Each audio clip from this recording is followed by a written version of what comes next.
Hey, welcome back to Up, Up, and Away, an indie comic book movie podcast hosted by two brothers who just love getting together, watching movies, and talking about them. My name is Joe Gilpin. I'm joined as always by my younger brother, Matt.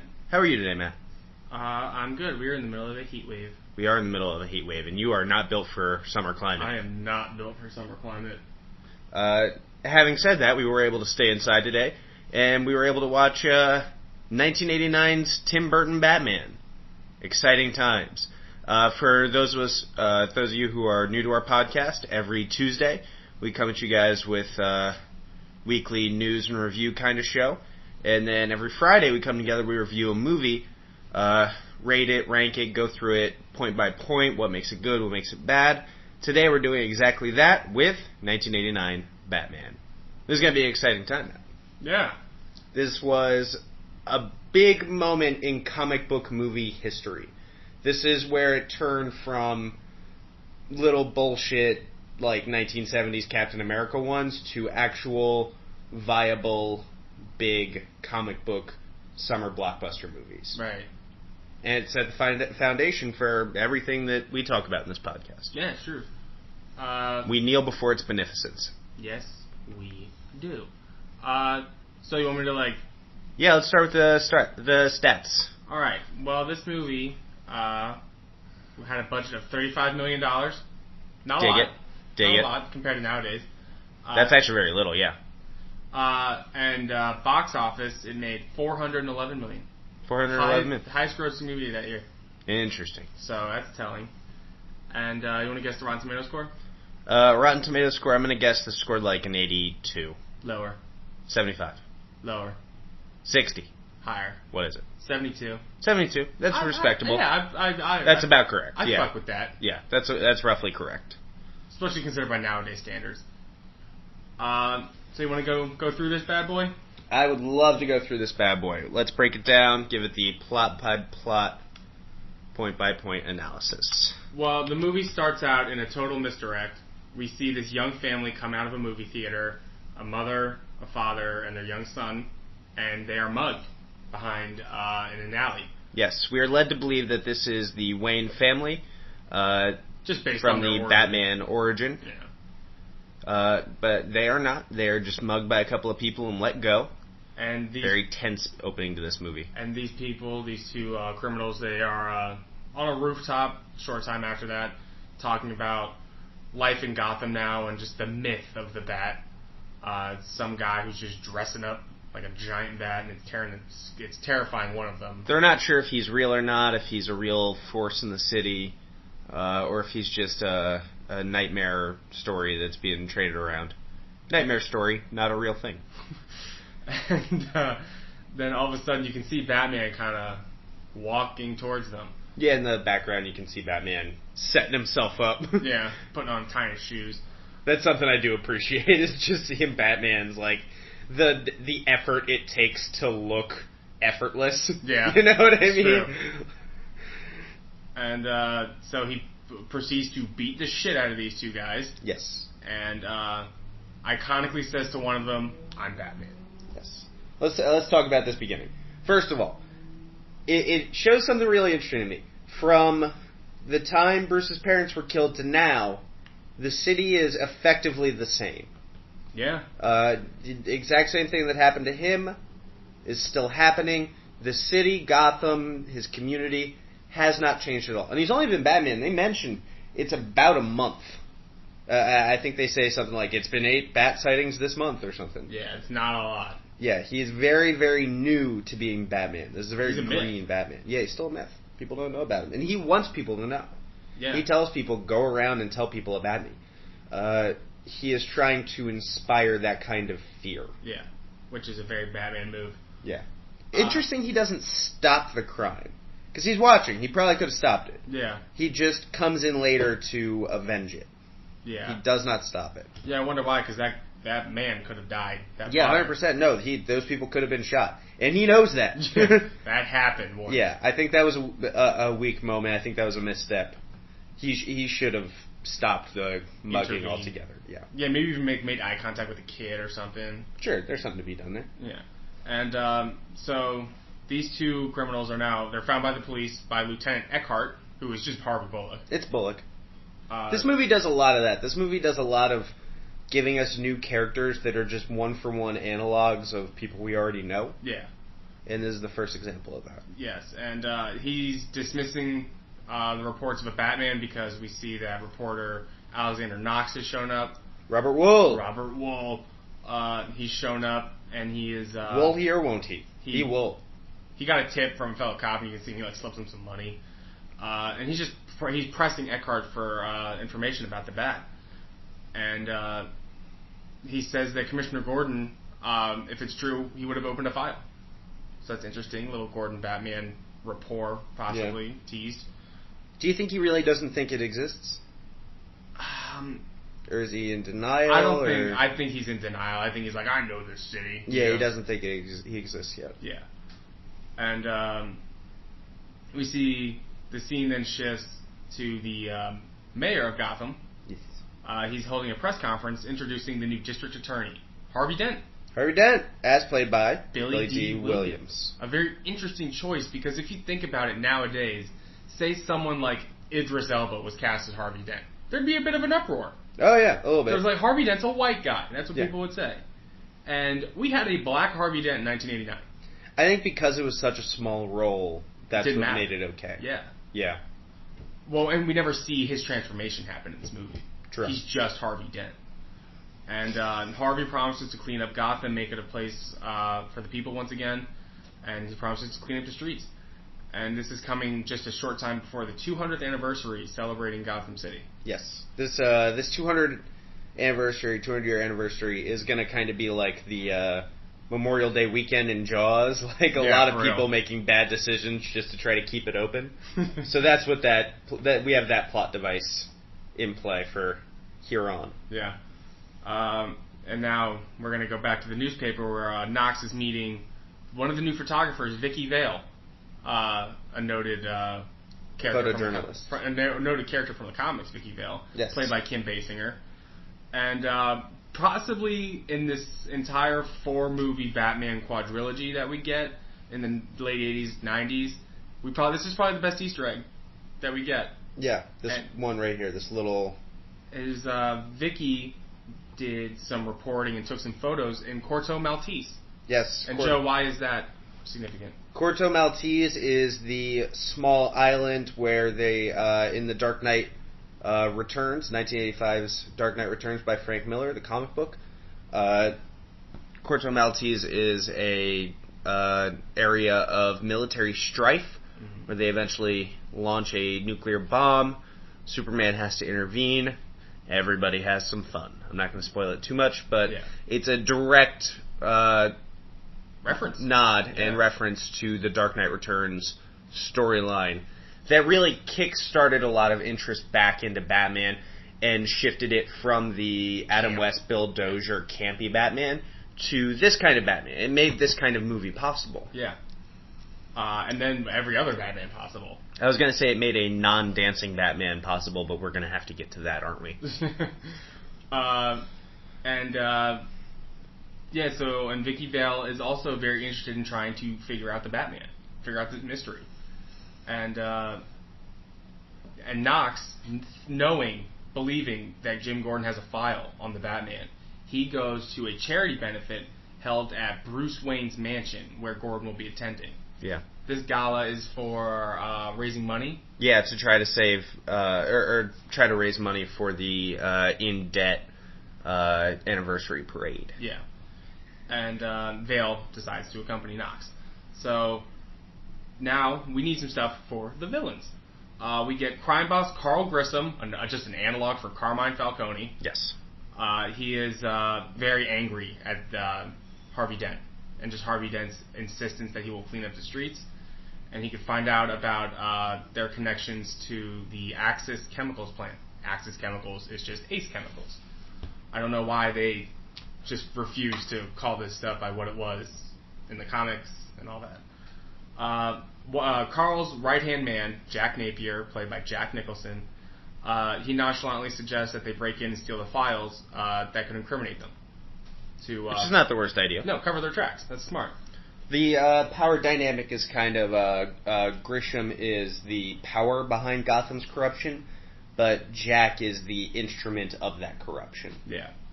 Yeah, Jack's more intimidating. Carl's kind of an old man. He's the one in the streets getting it done. Yeah. And Carl agrees and recommends Jack go do it himself. Jack is reluctant, but upon Carl's insistence, he does it. And I think it's because he called him his number one guy. Number one guy. Yeah. And at the now, scene shifts to the charity benefit at Wayne Manor. Knox is trying to pump Gordon for information, but it doesn't work. Gordon's denying that there's a Batman. Vicky, meanwhile, meets Bruce Wayne. Yes. Her and Knox. Yeah. Yeah. Alexander Knox, Vicky Vale are in this kind of armory room, checking everything out. Being super fucking mean to Bruce Wayne. Yeah, not knowing he's Bruce Wayne. Not knowing he's there. He's like, man, I bet the guy who bought this, I bet his dick doesn't work or something. They're just being so much meaner than you would possibly be. And it's just like some like samurai costumes. Yeah. They're so mean. And Bruce introduces himself, and it's at that point that Alfred walks in. Alfred, played by Michael Gough. He informs Bruce that Commissioner Gordon had to leave. Yeah. Off of a very urgent matter. And he reiterates that point when Bruce kind of shrugs him off a little bit. Yeah. And he bumbles him off. Yeah, and so Bruce, knowing something's up, will go and investigate this as Batman. Spoiler alert, Bruce Wayne's Batman. Yeah, we don't find that out for a long time. This movie spends a lot of time keeping Batman and Bruce Wayne very mysterious. Yeah. A lot of mystery is built around. Did we mention that Batman's played by Michael Keaton? Bruce Wayne? I don't think we've mentioned it yet. Well, my goodness, Michael Keaton might be my favorite actor. So he's pretty great. And not just because of this. Yeah. So what almost happened? In spite of. Yeah, for real. And Gordon sends Eckhart to, the reason that Jim Gordon left was that they got a tip that Napier was going to be at Axis Chemicals. Yes, someone has called in. That someone, of course, being Carl Grisham. Yeah. And Eckhart is handling that. He's heading that charge. And Gordon goes there to oversee. But Eckhart is the one who goes inside with like a team to go take Napier down. While there, Napier's men, they find the safe, but the documents are all gone. And Jack immediately knows it's a setup. And shortly after, they're ambushed by Eckhart and the other officers. It's at that point that Gordon shows up and demands that Napier be taken alive. And also, Batman shows up. We get probably our best look at Batman. We got a pretty good look on the rooftop, but we like his whole costume, I would say. And Batman corners Jack Napier, and he throws the Batarang, and he kind of deflects and scars Jack's face. Yeah, off some acid. Well, no, it's Jack's own shot ends up scarring him. That's right. It ricochets because it's Jack's own ego. He could have left. Jack was in the clear. His boys had pinned down the cops, and they were threatening to shoot them if Batman didn't let them go. Every cop in this movie looks like a soggy sack of hammers. Yeah. They're all total giant pieces of shit. Even Gordon. Yeah, even Gordon. Compared to J.K. Simmons now. My God. That shot led to the accident that would scar him and would, quote-unquote, kill him. He was completely home free. It was his own hand that... His ego. Yeah, it was his ego. And as that happened, Jack fell and he had to grab onto the railing, and Batman's trying to pull him back up, trying to save his life, but Jack falls into a vat of acid. Like you have, just loose chemicals. They're so loose with the chemicals in this scene. Like Jack has like an axe, and he like just starts hitting it and like sprays acid all over the place at a couple of cops. Really need to tighten it up, guys. Is that how chemical plants even work? I don't believe it is. There's not just giant vats that you can just axe handle open. Yeah. Fall in, certainly no. And as Napier fell in, Gordon and all of them see that up there is Batman, and they order him to stop, but Batman just runs away. Yeah. He smoke bombs away. Yeah, and he really does. That was pretty stupid, actually. And he just stands there as the smoke is enveloping him. You just leave pretty quick. Yeah. Gordon instructs everybody there to not mention what they saw, because this will cause a panic. The next day, Alexander Knox is pressing somebody on the phone as to what happened last night at Axis Chemicals, knowing that Jack Napier had died. and it is ruled as a suicide. And but Knox believes that Batman had something to do with it. Right. He believes that Batman killed him. And he has... Understandable. I mean, Batman's very mysterious at this point. Nobody knows what's going on. They think he's a monster. Yeah, almost. they think he might be a 6-foot-tall bat. Yeah. I believe we get... Is it Bob Kane is a police sketch artist? That was a little bit earlier. That was when we first met Vicky Vale. Yeah. Nice little Easter egg there was when they're like, oh, here's an artist rendering of Batman. It was like a bat wearing a suit. Yeah. A suit and tie. Yeah, and it was signed by Bob Kane. Yeah. Still no Bill Finger credit. We got one in Batman v Superman. We got one in Batman v Superman. First time ever. Real quick, just a little thing about Vicky Vale, because I think she's about to be brought up again. Yeah. Interesting that they pump the love interest as a journalist. The female love interest being a journalist. Like a real job? Well, of course it's a real job, but just the parallel that brings with Superman. That the women in their lives, at least in the movies at this point, they're journalists trying to investigate. They're trying to figure out the truth behind them. These are people with secrets, and it's the women's job to uncover those secrets. That's true. I never really picked up on the ultimate nag. I never picked up on the Lois Lane. Yeah. She's very Lois Lane-ish. Yeah. That's the only archetype I think they had for this kind of character. Yeah, it's and they true. went with it. I mean, what's the alternative? Just making her a grocery store clerk? Sure. Like. Yeah, what are you gonna do? But it works. I think it works really, really well. Yeah. For the parts. Yeah. Until it doesn't. Yeah, this movie takes a hard turn. Yeah, first act is great. Yeah. And so Knox asks Vicky to help him further investigate the case, but she doesn't. She's like, nah, son, about to get that date in. Did not think you were about to say date. Held back. She has a date with Bruce Wayne. Yes. How? We don't see them ask we don't her out. see them have any interaction, any romantic or chemistry, nothing. There's nothing.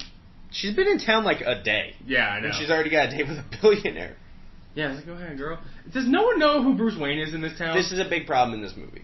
No one in this town seems to know who Bruce Wayne is, even though the characterization of Bruce Wayne in Batman has that he's always Gotham's favorite son. Yeah, he's Gotham's most noted person. In this interpretation, nobody knows who he is, even though he's a billionaire. He lives on a giant mansion on the hill. Yeah. His parents were murdered. It was a giant thing. It had to have been a giant thing. It was the front page of the paper. Yeah. But nobody has... And he's holding galas for the police. He has his name tag up there in one of the earlier scenes when Dent was there. Yeah, when Dent was being introduced. By the way, Dent catches a lot of threats in this movie. We'll talk about that. Jack it has been revealed that he's alive. And he finds a seedy doctor. I guess he's a mob doctor. Yeah, he's like a mob doctor. To have his face repaired. However, the chemicals completely, permanently bleached his skin white, turned his hair green, as well as... not what bleach does, but okay. Basically, like, froze his face. No, yeah, like a rictus grin. Yeah. Up in a giant, unfortunate, uncomfortable smile. And he returns to Grissom's penthouse. And we also have to note that Grissom and Jack were at odds because Jack was sleeping with Grissom's girl. Well, he was trying to take over his life. Yeah. Basically, he's trying to force Grissom out. Jack reveals that he knows that Grissom is the one who tipped off Eckhart and the cops. And it is at that point that Jack steps out of the shadows, reveals his gross face, and kills Grissom. He shoots him several times. That's another big problem in this movie is all the gunshots, they're completely fake. Yeah, it's really, really badly affected. Yeah. Because there's not even any, like, splatter. I guess you couldn't show too much blood, but you can at least show a hole. It's at this point he says something interesting. He says Jack is dead. When he says, is Jack that's you? What is the difference between Jack Napier and the Joker? Yeah, he said Jack's dead, I'm the Joker. Because I don't see a lot of difference in the decision-making, in the value system. He just laughs more. He just laughs a little bit more, but it's really... We get nothing to let us know besides his appearance that this is, in fact, a different person. He's a little bit more brash. Everybody recognizes him, though. Everybody immediately knows who he is, even when he's trying to do very unfortunate pink face. He's in racial makeup at points in this movie. Very hard to do that for the makeup team, they said. Oh, I can imagine. Because they had to keep the white underneath and then put another coat on top. I bet it was a total nightmare. Is he supposed to be quote-unquote joking in this movie? Is he supposed to be funny? Yes. Oh, 100% he's supposed to be funny. He's supposed to be campy. Yeah. That doesn't come across. No. I only laughed at him one time. I don't remember if I laughed. I laughed at him when he was doing the museum scene, and the music was playing, and he walked by and just clicked off a boombox, and the music stopped playing. Oh, yeah, that was funny. Yeah, that was funny. That was good timing. He was supposed to be campy. He's supposed to be silly. Yeah. Not Cesar Romero silly from the 60s show. Cesar Romero refused to shave his mustache for the role. Yes, he did. Go look up Cesar Romero as the Joker. You can clearly see his mustache. That's why I think Heath Ledger's performance is so lauded. It's because it's the first time we got a Joker that was actually terrifying. Yeah. I mean, this Joker wasn't that scary. This Joker, no, by no means. So yeah, Vicky and Bruce are now sharing a quiet evening in Wayne Manor. They're both put off by just the scale of everything in Bruce's house. Yeah. And it's just very uncomfortable. The emptiness. Yeah. And they're sitting at a big table on opposite ends. They have to yell and talk to each other. It very much reminds me of like Mr. Burns' house in The Simpsons. Yeah, totally. And just like when Bart was over there eating dinner with him. Michael goes around smithersing about. Yeah. It's Bruce Wayne flicks peas at Alfred. Interesting to note. I think the house in this movie is meant to be a metaphor for Bruce himself. Just this one scene. Well, no, in general, because it's an empty house. Yeah, but we only see that's it this alone. Well, we see it throughout the. Just let me get this out. All right, sorry. Well, no, you're stupid. No, you're right, but I'm just saying. I wish they would have hit on it more. But deep down, there is something very important when it's being put to use. It's of critical use, but to most everyone, it's empty and there's a shallowness that people don't appreciate. Yeah, and so she gets real drunk. Yes, she gets white girl wasted. And they bang. She goes, hey, gets that fine dick. Yeah. And good for him. We see that the Joker now, the scene shifts, and he's just kind of overseeing all of Grissom's stuff. Yes, I he guess has he's taken over it. Grissom's crime circuit. Yeah, and he meets with all the other crime bosses we see, because they all just meet up and have their annual meetings. Sure. I have no problem with that. Nah, it's fine. And the Joker brutally executes one of them. Electrocutes him. Big thing with the Joker in general in the comics is, and something that's going to come up in this movie, a bastardization of innocent tropes and innocent symbols. Yeah. And in this uses a hand buzzer. A joy buzzer to electrocute and cook someone. Yeah, he fries him. We see his skeleton. Pretty brutal. Super brutes. And after that, we see that Vicky is really curious about Bruce because he's very, not off-putting, but he's very cold. He's very distracted. Mysterious. Preoccupied. And she sees him leaving town one day and finds him setting some roses down in an alley. And she's like, what's all this then? She doesn't talk like that. What's all this about? Cove? And she asks Knox to find some information about that. Knox, who is now on vacation from the movie. Yeah. She asks him to find some information regarding that street, and a little bit later, he tells her that, like, oh, that's where his parents were murdered, after they look it up. And it goes back to what we were saying earlier. Wouldn't they know that? Yeah, it's like, oh, the corner of Miller. Pearl and Miller, you mean where the Waynes got murdered? Near there? Like, he should just kind of know that. Yeah, it's like, oh, that's the infamous Wayne murder spot. Yeah.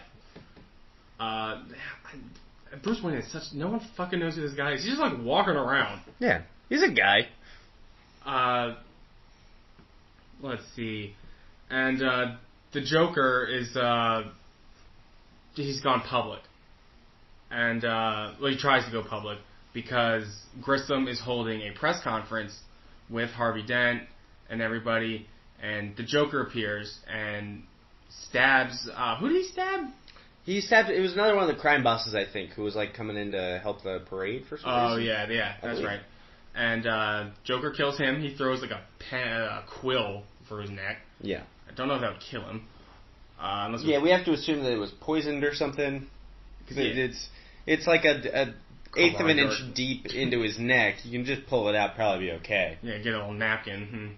You'll be fine. And then he drives off. But Bruce Wayne, who is there, sees him and recognizes him as Jack Napier. And it's like, alright, Jack Napier's alive. That's pretty creepy. And he's like, but during the shooting... First of all, the shooting starts out with a lot of mimes. Mimes are always suspicious. Just keep that in mind for your own personal life. There's a story there, Joe. You goddamn know there is. Second, during the shooting, Bruce Wayne, stays up. Everybody else drops, and he gets shot in the arm. Shot in the arm. And nobody's, never is brought up. They show him in the next scene. It didn't phase him? No, he didn't stop moving. It was really weird. It's the only gunshot we get that, looks like it does something. And he completely no-sells it. And, yeah, that was really bizarre. And, the Joker, used, his right-hand man, Bob, to start taking photos of people there, and one of them is Vicky, who the Joker becomes infatuated with. This is where the movie, I think, starts to This is fall where the apart. movie takes a hard turn.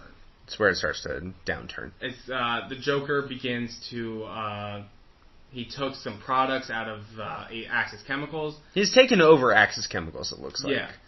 And somehow. He's made this chemical called Smilex. He's combining beauty products and hygiene products to make them a toxic compound of some sort. Yeah, a binary compound. Yeah, and only later Batman is the only one to figure this out. And Vicky has now received a request from Bruce to meet him at the museum. And when she gets there, she gets a table and all that. It should be noted, here we've gotten the poisoning scene at the news station. And I think there's a great scene of the woman being brought the Joker being overcome by the Joker venom. Yeah. Laughing until she dies. Him taking over the airwaves. This is all very effective Joker stuff. Yeah. Probably the best Joker stuff in the movie. I would argue as well. And we see that she tells Bruce that she's going to be late to the museum, and he says to Alfred that I didn't ask her out to the museum, and so we know something's up. Yep. And so she gets there, and all of a sudden she gets to the dinner museum. Yeah, why is she? Which is a thing. Yeah, Is that the? Here's your table, miss, at the museum. Yeah.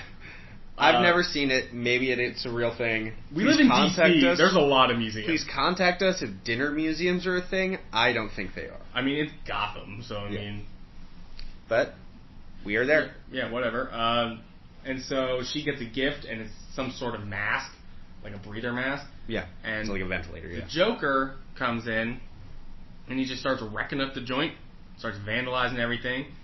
Cut to a song by Prince. Yeah. Who does the music for this movie? Yeah, R.I.P. Prince. And he sits down with her. This is that point where you said where he turns off the boombox. Yeah, it was funny. He is trying to convince her to join him to be the photographer for his crime spree while he becomes the world's first, what was it, homicidal super artist, something like that. Yeah, something like that. At this point, he's really making fun of her a lot. He's a pickup artist. He's negging her. Point. He's negging her. He's peacocking. He's establishing physical contact. He's a pickup artist in this scene. Yeah. And I couldn't watch it. It was really bizarre. It's really bizarre. His motives at this point in the movie are very hazy as to what he's going after. Yeah, he just wants to take down Batman. He's getting madder at him for taking. But he's also doing the Smilex stuff. But he's also in love with Vicky Vale. He has 3 irons in the fire, and he really needs to focus up. Not good. Yeah, and it's at this point that Batman swoops in after way too long. Yeah. He knew about this dinner in advance. She's like, hey, I'm going to be 10 minutes late. Yeah, and he knew this, showing up. And so he showed up 45 minutes late. Yeah. And so I guess she just thought Bruce Wayne stood her up. Yeah. And we see that he runs off with her, and that pisses off. Yeah, this is our first Batman versus Joker fight. There's also a chase scene. Neither are particularly good. It's Keystone Cops adjacent. The chase scene really, and Batman's fight against all the Joker's guys.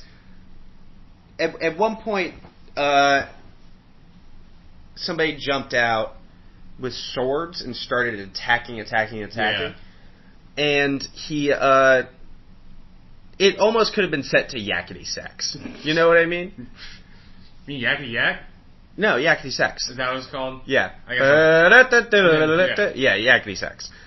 And he disables him. That was a really weird scene. I believe that was a demand from John Peters. I'm not kidding. That was one of the few things John Peters can directly take credit for in this movie. Yeah, sure. Yeah. And that's the time that Batman divulges to Vicky about all the Smilex information, and then she makes it a front page. Well, not just that. He takes her back to the Batcave. To the Batcave. He takes Vicky Vale, who's been in Gotham like a day and a half, to the Batcave. He's already fucked Bruce Wayne, and now he's in the Batcave, unbeknownst to her, the same place. They went Batcave for Batcave. Ew, Joe. What? I stand by everything. I walked into that one. I stand by everything. It's There's also, right before this, there's a weird comment where he, grabs Vicky Vale. He's like, how much do you weigh? And he, rappels with her up. A grapple. He grapples up with her. She's like, I don't know, I weigh 108 pounds, which, arguable.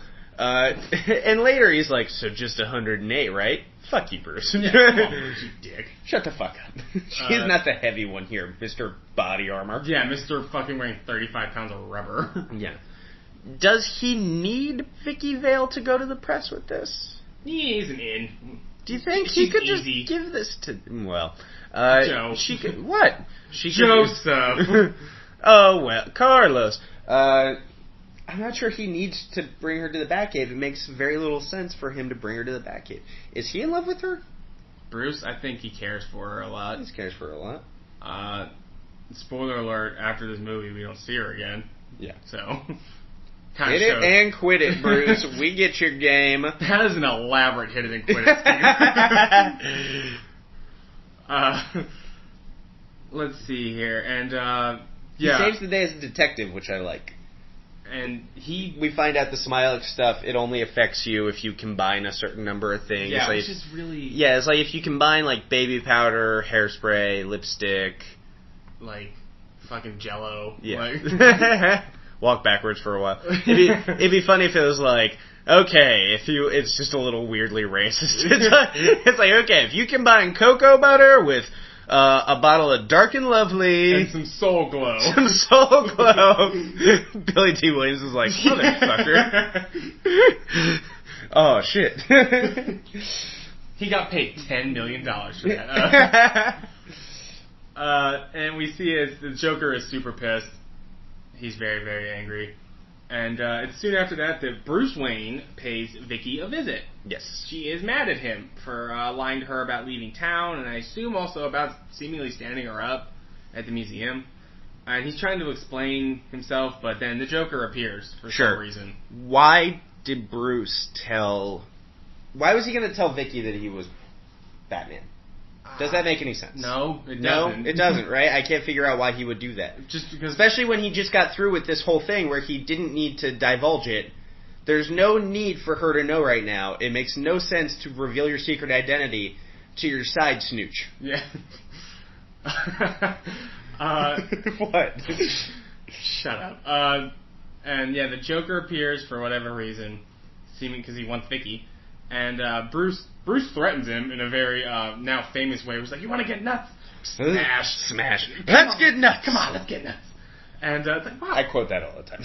It's like, you want to get nuts? Let's get nuts! I love Michael Keaton, but it's like he's doing the best he can with the information he is given. Why is that a line? Who wrote that? Better yet, why does the Joker come over? That's what I was saying. Yeah, he doesn't do anything. There's no reason for him to be there. I don't get it. He's just there's a lot of haziness in the second act of the movie. Yeah. The first act is strong. Everybody's trying to do everything, and nobody's able to get anything done. Yeah. Nobody advances anything. Yeah, we don't really know what the Joker's doing. Bruce is making some fuck-ups. Vicky's the only one who's like making sense. Why are you gonna get nuts? It makes no sense to get nuts. Bruce, don't get nuts. And it's like he has one friend there who's just like, no, Bruce, that's dumb. Bruce, don't do that. It's Tommy Elliott. Yeah. And then he drives. No, Tommy, I'm gonna do it. And then he drives Tommy insane with his repeated dumbass ideas. Yeah. Bruce, we see he put a like a tin thing, a bulletproof tin apparently, in his breast pocket. Makes sense to me. And when the Joker shoots him, it doesn't kill him. Shoots him, I assume, with a Revolutionary War rifle. Yeah, he starts like trying patting it down again with a long rod. Reload this, boys. And it's we see that when the Joker leaves, he's just like making some comments towards Vicky. He's not really like, he's just like, all right, bye now. Yeah. Well, see you later. Now that I killed someone. Yeah. Got Bruce that. Wayne. Got that out of my system. Clearly, Jack Napier didn't know who Bruce Wayne was either. Yeah. Have we met one person who knew who Bruce Wayne was? No, we have not. Who was just like, Bruce Wayne, such an honor to meet you, sir. Yeah, no one. Or just like, Bruce Wayne, Prince of Gotham, or whatever. Yeah, nothing. You know? None of that. He gets up and is just like, I'm alright. And, woo! Turns out that's alright. You would still be fucked up. You Yeah. would still have, like, broken a rib or something. Oh, yeah, 100%. I guess since maybe he's used to it. Yeah. It's after this that Vicky goes back to... this is actually... the next scene is where we find out that Vicky finds out that Bruce's parents were killed in that scene. Mm-hmm. And next is when the mayor holds a press conference to cancel the 200th anniversary. He's giving in to terrorist demands. Yeah. And but their broadcast is interrupted by the Joker, who again takes over the airwaves. He announces that Grissom is dead and that he is in charge of the crime in Gotham, basically. Every time he comes on onto the airwaves, I think it's utterly effective. Yeah. And he promises everybody that he's going to give out $20 million in cash at his own parade. Cash money. And he also promises that Batman will make an appearance. Yes, it's at this point he brings up an interesting point. He says that Batman is the real bad guy of this whole situation. Do you think he really believes that? Because earlier we've been led to believe that he thinks that he is the bad guy, but he's just okay with that. Yeah. He's fine being the bad guy to like get what he wants. Yeah, I think he's just more letting the people know. I think he might not believe it, but he's just lying. It's still a weird beat to now he's suddenly portraying himself as the good guy. Sure. In all of this. I don't think he's the hero of his own story. No, yeah, the Joker... I don't think the Joker ever is. Yeah. Yeah. Bruce has been watching this entire thing, and he goes back and remembers something that Jack Napier had told him when he saw him get into that... or not when he got in that car, but when he was at Vicky Vale's apartment. You ever dance with the devil in the pale moonlight? Yeah. Which doesn't make any sense. I think Tim Burton just thought it sounded cool. Yeah. The night his parents murdered, the man who killed them asked the same thing. And that's... So, we figure out that it was Jack Napier, the Joker, who killed Batman's parents. Which is fucking stupid. Yeah, that is frustrating. Because that's not good. No, it's terrible.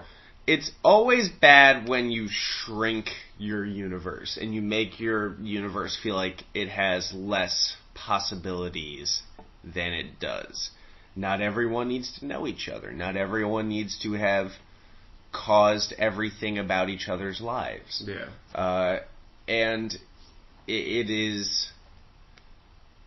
I suppose you could argue that it's mythic that his archenemy would have ultimately created him, then he turns around and ultimately creates his archenemy. Mm-hmm. But that doesn't make it good. Yeah, I mean, and just for Batman lore, I mean, in most canonical situations, Joe Chill has killed the Waynes. But in a lot, no, it's never found out. No, yeah, we just never know. It's just sort of assumed to be Joe Chill. It's never the Joker. This has never been brought to the comics. Yeah. Which says a lot. And And so it's also at this time that Bruce is like sitting in the Batcave, and all of a sudden Vicky Vale walks in. Yeah, she's like, "Hey, Bruce," she like sets down her keys. Having been let in by Alfred. And that was bizarre. That like she just like comes in again. She's been in Gotham like 3.5 days. And he immediately just like says like the Joker's dangerous, and it's like, and then he sets out to go stop him. He first, with the Batmobile, blows up all of Joker's stuff that acts as chemicals. That is the most expensive scene in the movie. It's gotta be. That big explosion. He is chasing through. It's a nice little trailer scene, I bet. Yeah. Big fire everywhere. Crazy explosion. Batman. And it's Batman! It's at this time that the Joker begins his big parade, and giant balloons and floats are making their way down the streets of Gotham. Why does anyone trust this? They know the Joker's full of murder. And that's when the Prince songs start playing. He and his men see somebody turn to somebody else. Why are we doing this? the Joker. You think we're dumb? Are we the bad guys for having us staying here? The Joker and all his men put on gas masks. I think we can trust him. And the Joker lets loose his big poison bomb gas. Yeah, it's a parade float. Right? Yeah. Yeah. And Batman, out of nowhere, with the Batwing, shows up and tangles up the balloons and flies away with them. First indication that Batman has this kind of technology. I mean, the Batmobile. Yeah. We didn't really see it do much besides drive and like kind of armor up. He returns to take out the Joker after taking out the balloons, but the Batwing crashes just because the Joker, he takes out like that big gun, and so Bruce just kind of crashes it. And Vicky rushes to go help Bruce, but finds no one's there. So. I'm amazed considering Bruce Wayne's his lack of caring about safety and his secret identity that Vicky just wasn't walking up. Bruce! Bruce Wayne, no! Bruce Wayne of 3 Gotham Lane! And to that point... Security code 6891! Alfred Pennyworth is your butler. The Joker basically scoops her up and takes her to the top of a cathedral nearby. And he still loves her. Yeah, and Batman arrives, and just as the police are also arriving, the Joker uses an acid flower to drop one of the bells down and destroy the wooden stairway so no one can get up. At the top of the tower, Batman confronts the Joker, blaming him for the death of his parents. However, before Batman can properly take care of the Joker, he ends up tricking... Before this, there's a scene where Batman is like sneaking up on the Joker to attack him.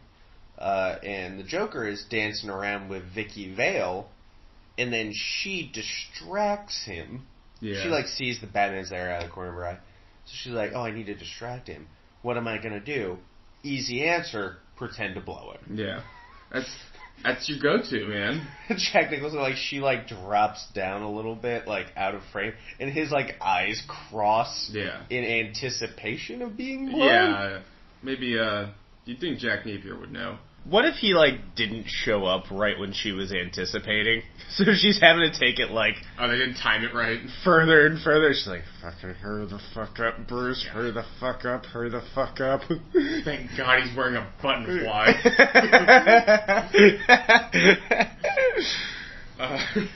Maybe she blew him. We don't know. Yeah. The camera wasn't down there. It's a Tim Burton film. Weird things can happen. Yeah. If it was Helena Bonham Carter, he might have. He came one of those little flags that just says bang. Oh, wait, nope, there's more after it. It's just ribbons. And keep pulling and they keep coming. Why is that happening? Yeah, and then the Joker just like, oh, you tricked me, and like pushes him over the edge of the cathedral, but they hang on. Yeah. And at that time, that the Joker's helicopter, which he had called for, appeared. And you know what's interesting about that? He said he pulled somebody over and said, "I want my chopper here in 10 minutes." Yeah. Then it played out in real time. Oh, really? Yeah. I always like when that happens. I was Yeah. like in a mood there where it's like this bomb's gonna go off in 15 minutes. I always kind of want to check my watch or something just to like, all right, let's see how we play this movie. Exactly. And let's see how we play this Jack Reacher. And they do that in this movie. So good job, Tim Burton. Yeah. And the Joker, he tries to get away, but Batman, using his grappling hook, puts it on the Joker's leg and then onto a gargoyle on the cathedral, and the weight of the gargoyle ends up breaking, and Joker falls to his death. Bummer. I know. He's only been the Joker for like 2 days. I know. He was the Joker for no time. He didn't kill almost anyone. Yeah, he killed that news reporter, he killed those 2 models. He killed the mob boss. He killed like 20 people. Sure. It's a small number, Joker-wise. Yeah, but I mean, 1989, I guess. Yeah, I get it. Yeah, afterwards, the Joker's men are all captured, Gotham looks safer, and Batman has given his bat signal to the Gotham police. But not really Jim Gordon, just like the Gotham police. Oh, Jim Gordon is non-existent in this movie. Yeah. Yeah. Which is a bummer. He's a non-entity, yeah. And the guy they have playing him, I forgot his name, but he's just a schlub of a man. Yeah, he's a big fat sack of shit. Yeah. And, he's Wiggum. He's literally Wiggum. Yeah. Everybody listen to me breathe. And Knox is there, and he's surprised that Vicky isn't there, and seems that she's been busy cleaning up ribbons. Yeah. And but she arrives, but she also says that she's not really interested about finding out who the Batman is anymore. And as she walks away, she gets into a car ushered in by Alfred, and he escorts her to Wayne Manor. And he says that Bruce will be a little late. And the camera pans up and shows Bruce on top of a building, full Batman garb, looking off and the bat signal in the distance. And the movie ends. Okay. Yeah, that's a problem. Whatever. That's earned that she would be there. I don't agree with it. Yeah. This movie falls off such a cliff in the second act. Yeah, it's unbelievable. Once he starts doing Joker stuff. The second he picks up the photo of Vicky Vale. Yeah. Why is there a love triangle? I have no idea. Yeah. Why is there only one woman in Gotham, for all we know? Yeah, besides the news reporter who died. Yeah. You either died or you Joker wanted to fuck you. Yeah. I guess we should get into the character breakdown a little bit. Sure. Of everyone. We'll start with Mr. Bruce Wayne himself. Michael Keaton. Second build. Yeah. Michael Keaton. He is first build on this show. Yeah. Michael Keaton plays Batman, and I actually think the acting in this movie is quite good. But pretty all around. Yeah. The acting in this movie there's no problem with that. Yeah. And with Bruce, like we said before, why does no one in this town know who Bruce Wayne is? That is a huge problem. Nobody knows who Bruce Wayne is. Nobody really gives a shit. We never really understand anything about Batman or Bruce Wayne. He's just not given a lot to do. Yeah, because, I mean, and Tim said this before, he likes to focus on the villains more. That just means he didn't read the script. That's exactly what that means. I didn't read the script, I showed up, we tried to figure it out there. It didn't. Some of it worked, some of it didn't. That's what I like the villains means. We got some Batcave, very little. He did a little detective work. I mean, there were bits and pieces there. There was good detective stuff for the Smilex. Yeah. That was good detectiving. I liked that a lot.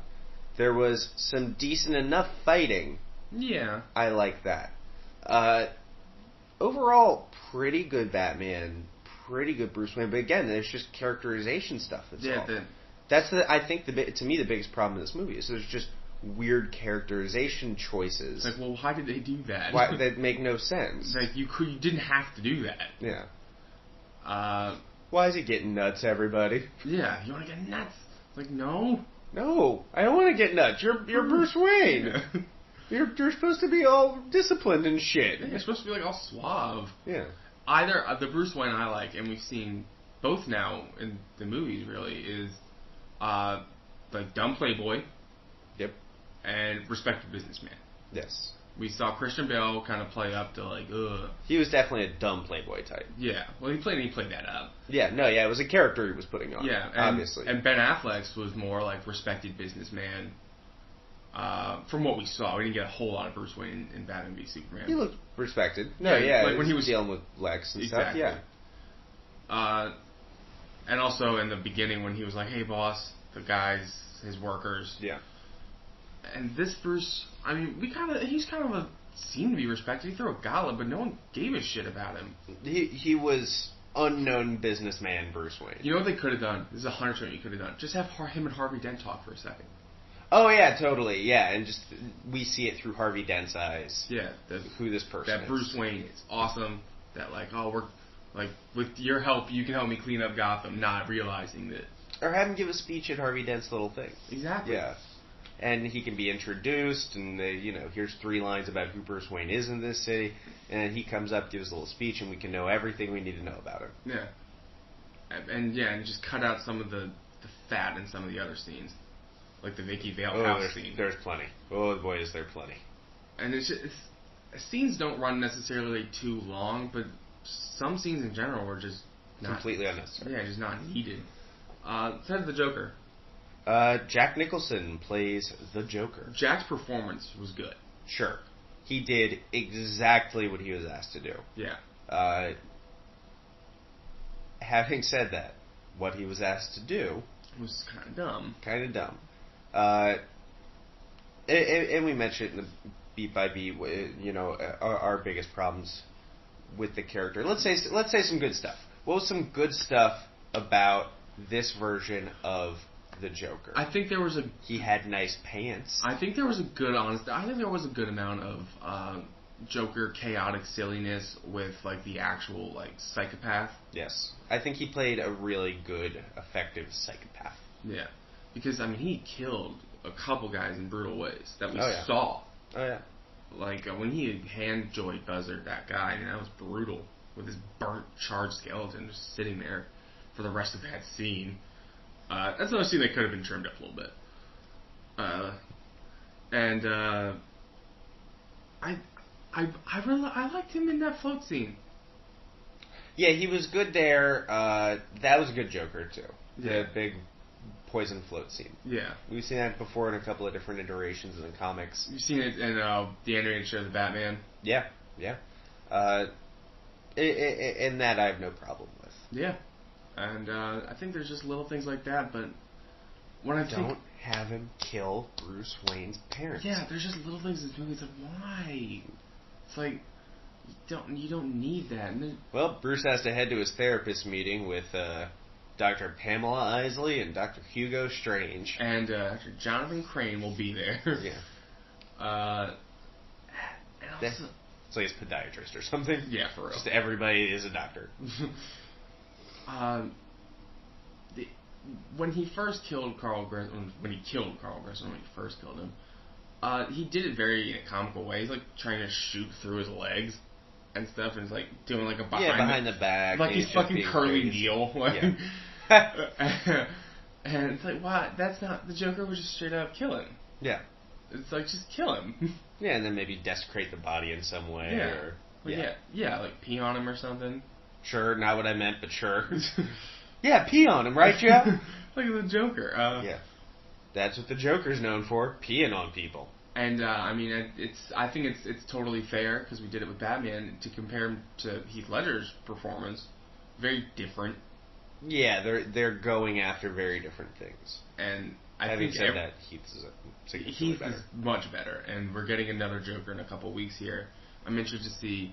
From all accounts, he's kind of acting more like Jax. More so than Heath. True. Yeah, that's true. Definitely more so than Heath. Yeah. And I think that there is real potential in the Joker because Christopher Nolan had a very, very set idea of what the Joker should be, and it's what we got, and that's why it was so great. But I think there's more to be on. I think there's more on the table. I think I believe we've yet to see the definitive Joker. Yeah, and I think Jared can do that. Yeah, he's a good enough actor, and I think Jack, he gave out a funny little blessing to Jared, and like on a little video, so that's nice. Yeah. I heard Jack was mad that Christopher Nolan didn't reach out to him. So Yeah, man. To play the Joker in 2008. Yeah, man. It's like, Jack, you were old in 89. Yeah. It's like, you were kind of pudgy here. Yeah, you had serious coke bloat here in 1989, and that was 2008. We're not going to reach back out to you, buddy. 20 years later. Yeah. If you want to do that, just cast Leonardo DiCaprio, who is slowly turning into Jack Nicholson. Yeah. But yeah, all in he all, looks like a bomb that's slowly exploding. All in all, it was a good Joker. Like he said, we've yet to see the definitive Joker. I think there are bits here that can be taken to put into that Joker. I think if you mash this in Heath, I think that's pretty close. I would agree. Kim Basinger played Vicky Vale. Traditionally not the biggest female in the comics. They could have gone with Selena Gomez. They could have gone with Selena Gomez. Man. She was at -3. Yeah, they could have gone with Selena Kyle. They could have gone with Poison Ivy. They could have gone with Barbara Gordon. They could have gone with a lot. There's a lot. Batman has a lot of. Yeah, Veronica Vreeland. I mean, Silver St. Cloud. Yeah, there's a lot of options. I like the alliteration. Silver St. Cloud, Vicky Vale. Yeah, Veronica Vreeland. There was. Do you think that in this movie, Vicky Vale was powerful? Yes, and I think they gave her power through her photojournals. Explain. Well, to me, I know what Corto Maltese is, and hopefully now you all do too, and you can go and read that comic and understand even more. And I think that gives her power. She was in a civil war. Yeah. And just doing her job. You know, it's. And she comes back, and she still kind of is in a civil war. Yeah, and you know what's interesting is that's more than they really ever gave Lois Lane to do, Margot Kidder. Oh, yeah. Back in the original Superman. So, I mean, this really was the first time, even though they had to get in those tropes in there of like, oh, damsel in distress, Batman's got to grapple her out, then ask her weight, which you don't do that. Fuck you, that's how much. Yeah, you don't do that, Batman. And then he called her fatter than she said. Yeah. Yeah, I'm a real fucking wide load. How about that, Batman? Yeah, I think as an aspiring journalist myself, I mean, it's a very tough field, especially nowadays. You see all these journalists overseas getting killed, just doing their job. Getting straight up ISIS'd. Not even just that, just like getting shot, just doing their jobs. And I maybe it's because I am a journalist or an aspiring journalist. I see her as like, and I have the same with Lois Lane. It's like they have a very dangerous job, especially those two dealing with. We never see her take a photograph, do we? Do we? Shit, no, we don't. You know who we do see take a photograph? Joker's like right-hand man. Yeah. What the fuck is his name? Bob. Bob, yeah. That's Jack Nicholson's real life friend. Oh, it's his. Yeah, he just like brought him on set. That's really funny. And it was like, yeah, he's gonna play my friend. Fair enough. Yeah, we could have seen her taking some photos. That should have happened. Just like try to take a photo of Batman one time, like when they're just like on the rooftop. He's like, no. Yeah, exactly. Yeah, exactly. You're trying to bring him out into the world a little bit. I never knew what her motivation was. What she's trying to do in this movie. I mean, she just kind of wanted to find out more about Batman, but like, wouldn't they for sure do it through photojournalism? Yeah, but she's also trying to fuck Bruce Wayne, like. Total coincidence on her. And she must have been like, oh, I'm a dumbass. I should have seen this coming. You were hanging upside down at one point. Totally should have seen this. He was like working out like after they banged. Yeah. It's dedication, man. Yeah. Gotta get after it. Those are the only real characters that we get in this movie that deserve a breakdown. Yeah, unless we're going to get into a deep philosophical discussion over Jack Palance, and I'm happy to do that. We don't really have anybody else to get into. Yeah. Alfred, Michael Gough, he's going to be in all 4 of these movies. He's going to be the thread that connects them all. Yeah, he's the only way that you know that these are all in the same universe. Yeah. He did fine. Sure. No, we're not actually going to get into it. He didn't do anything in this movie. He had 6 lines. You want to rate it? I do. I want to rate and rank it, although we can't really rank it. It's at top. Out of... Too far it is. Out of 5, let's get nuts. How many? So am I rating this through this quadrilogy? Just okay. let's rate it for this. Let's rate it first For itself. Just how good a movie is this? How good a movie is this? Well, granted, it was 30 years ago, almost, this movie came out. I feel like I kind of have to look at it through the scope of their eyes. That's fair. And, I mean, at the time, man, this was the pinnacle. Oh, at the time, this was a 5-star movie. Yeah. Yeah. But I think the question is, has it hold up? And I think the question is no. Oh, by no means. This is not held up whatsoever. So, I mean, how many? 5, you said? Out of 5. I mean, I might go 2.53. That is very precise. I think I was going to say generous, and I was like, I think that's on par. I give it a 3 out of 5. Yeah. This is a 3 out of 5. Now, how good a Batman movie is this? How good a depiction and interpretation of the Dark Knight is this? There's so much there that you can point to and say, yes, it's there. But there's too much stuff that's like, why isn't Eckhart Harvey Bullock? Just because they didn't give a shit. Is the only answer. It's kind of like they wanted to sell toys. They just all those Eckhart toys are really moving off the shelves. Yeah, why isn't Carl Grissom, Carmine Falcone, or Salvatore Moroni, or Black Mask? Why wasn't he Roman Sionis? Something. I've been crying for Roman Sionis for 10 years. He really has been. It's been sad. I think it's an interesting character to do, and an easy one to do. Throw him in a mask. Yeah, why? Vicky Vale's a fine choice, sure, but like, I would have liked if they world built a little more. We got a Harvey Dent, but we didn't see him get poisoned. We didn't see him get scarred. That would have been. We definitely could have seen that. Maybe at the mime shooting scene.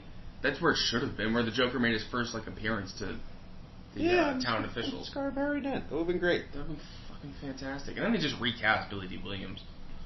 They're like, Black Harvey Dent, we can't work with this. Let's get old Harvey Dent and go with Tommy Lee Jones, who we love. We talked about him in Captain America. Just... How good an interpretation of Batman is this? All that stuff, it drags it down. I love Michael Keaton. I think Jack did a good job. Am I supposed to give a number? Yeah, out of 5. Out of 5? Man.